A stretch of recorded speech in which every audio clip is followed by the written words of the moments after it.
আমদানি করা চাল নিয়ে একের পর এক জাহাজ আসছে চট্টগ্রাম বন্দরে। এর উপর চলছে আমনের মৌসুম, তারপরেও বাজারে নেই এর ইতিবাচক প্রভাব, বরং ঊর্ধ্বমুখী চালের বাজার। চট্টগ্রামে মাত্র 2 সপ্তাহের ব্যবধানে 50 কেজির বস্তায় দাম বেড়েছে 300 থেকে 500 টাকা পর্যন্ত। এজন্য চট্টগ্রামের চাল ব্যবসায়ীরা দুষছেন মিল মালিকদের, বলছেন সিন্ডিকেটের কারণেই বাড়তি চালের বাজার। এ নিয়ে নাজমুল সাদিকের রিপোর্ট, ক্যামেরায় ছিলেন রবিউল টিপু। 250টিরও বেশি ডিজাইন অপশন নিয়ে ওয়ালটন স্মার্ট ফ্রিজ, বোঝে আপনার প্রয়োজন।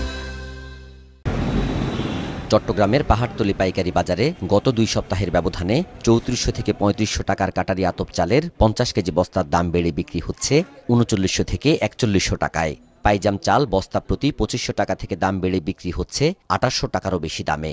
একইভাবে মিনিকেট সহ সব ধরনের চিকন চালেরই বস্তা প্রতি দাম বেড়েছে 300 থেকে 500 টাকা। বাড়তি মোটা চালের দামও। চট্টগ্রামের চাকতাই পাইকারি বাজারের চিত্র প্রায় একই। জিরা চাল মনে করেন আমরা 3300-3400 টাকা বিক্রি করছি, ওই জিরা চাল এখন 3800-3900 টাকা, প্রায় 400 টাকার গ্যাপ, 400 টাকা বাড়ছে। ওরকম 300-400 টাকা আপনার মারিচ চালেও বাড়ছে, কাঠারি আতপও বাড়ছে। মোটা চাউলগুলো 20-50 টাকা বাড়ছে, সবটাতে বেশি বাড়ছে যে আপনার চিকন চালগুলো। বড় বড় মিলেরা জিজ্ঞেস করছে, আমরা দাম পাচ্ছি না, কম।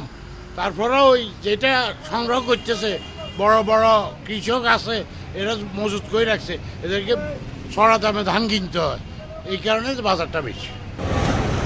অথচ দেশে চলছে আমন ধানের মৌসুম, করা হচ্ছে আমদানিও। এরপরও চালের দাম না কমার কারণ হিসেবে নওগাঁ, কুষ্টিয়া ও দিনাজপুর সহ উত্তরাঞ্চলের মিল মালিক এবং সিন্ডিকেটকে দুষছেন আড়তদার ও পাইকারি ব্যবসায়ীরা। এলসির যে দাম মনে করেন আমি বলছি 2700 টাকা আমরা বিক্রি করতে পারতেছি, কিন্তু দেশি চাউলটা ওই জাতের ধানটা আমরা 2700 টাকা বিক্রি করতে পারতেছি না।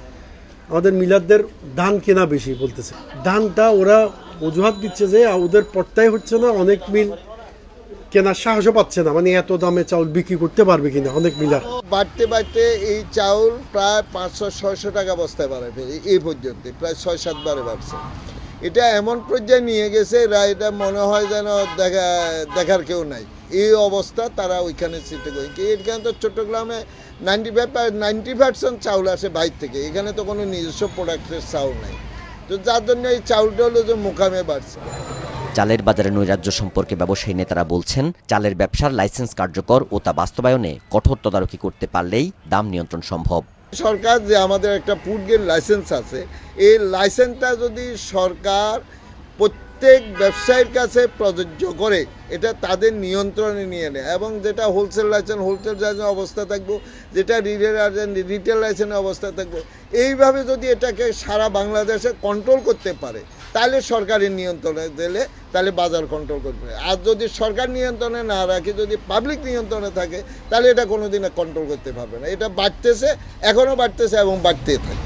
তৃতীয় কাজ হলো নর্থ বেঙ্গলে বিভিন্ন যেসব জায়গাতে চাউল তারা প্রোডাকশন করে, যেসব জায়গাতে চাউল করতেছে, এলসি করছে, ওইসব জায়গাতে মনিটরিং করতে হবে, তাহলে এটা বাজার নিয়ন্ত্রণ আসবে, নাহলে বাজার নিয়ন্ত্রণ আসবে।